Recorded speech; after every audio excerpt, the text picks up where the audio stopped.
Kelinglar, bugun siz bilan segmentli displeylar haqida gaplashamiz. Mana bu ko'rib turgan ketma-ket hosil bo'layotgan raqamlarimiz qanday hosil qilinadi? Segmentli displey o'zi qanday tuzilgan? Buni qanday qilib Arduinoga ulaymiz va qanday dastur yozishimiz mumkinligini shu videoda ko'rib chiqamiz.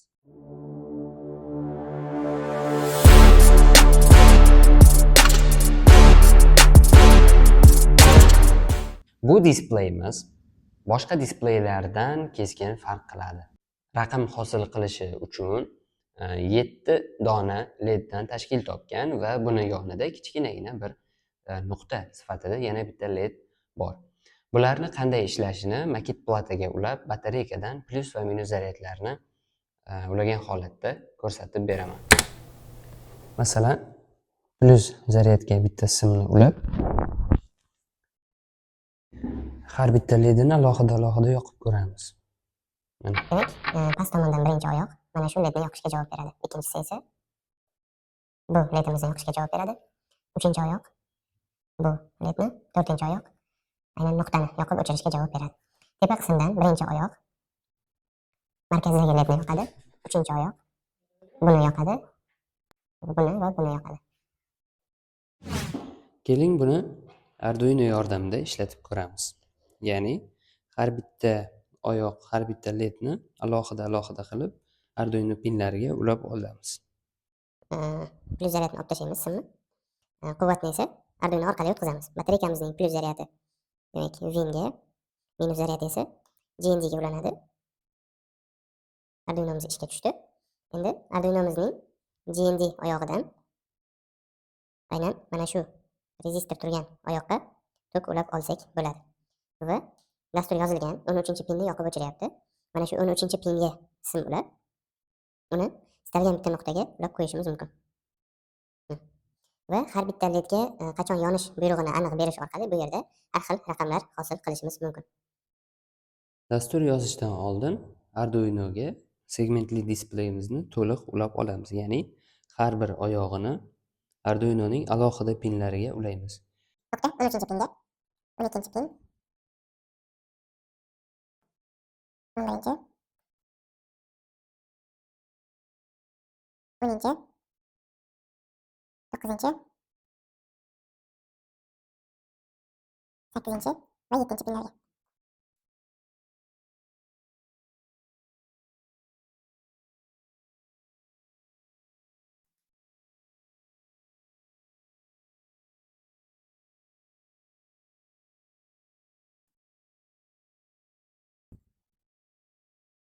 Arduinoni kompyuterga ulab olamiz.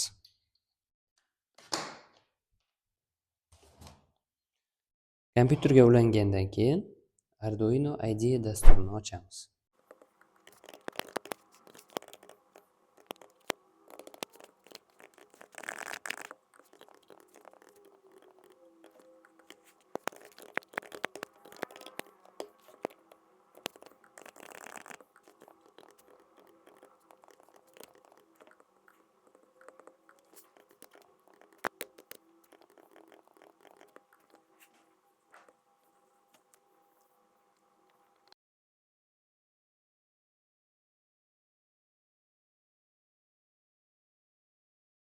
E'tibor bering, bu ledlar uchun javob beradigan 8 ta oyoqni hammasiga yonish buyrug'i berilgan Arduino tarafidan.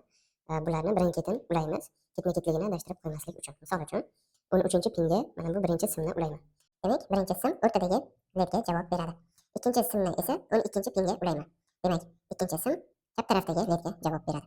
Uchinchi simni esa 11-ledga ulayman. Tepadagi led 11-pin tepadagi ledga javob beradi. Oxirgi 4-ledni 10-pinga ulayman. 10-pin esa mana bu 4-ledga javob beradi. Demak, tepadagi 4 ta led mana shu tepadagi 4 ta simga ulangan ekan. Endi bu tomondan, chap tomondan boshlab kelaman. Navbatdagi simni ulasam, demak, P harfi hosil bo'ldi. Chap tomondagi ledga javob berar ekan. Oq sim, ya'ni ikkinchi simni ulasam 8-pinga, bu demak pastdagi ledga javob berar ekan. Uchinchi, ya'ni oxiridan bitta oldingi ledga simni 7-pinga ulayman. Demak, 8 raqami hosil bo'ldi va mana bu oxirgi simimiz nuqtaga javob berar ekan. Agar o'rtadan biz mana bu ledni o'chirib qo'ymoqchi bo'lsak, bu simni olamiz. Qora simni olamiz. Xo'p, va oxiridan bitta ledni nuqtadan oldingi ledni o'chirib qo'ysak, mana ikki raqamni hosil qilishimiz mumkin. Ya'ni ledlarni ba'zilarini o'chirib qo'yish yoki ba'zilarini yoqish orqali sonlarni hosil qilishimiz mumkin ekan. Ledlarni hammasini joyiga qo'yamiz va dastur yozamiz.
Videomiz foydali bo'lgan bo'lsa, like bosing, kanalga obuna bo'ling va izohlarda albatta o'z fikringizni yozib qoldiring.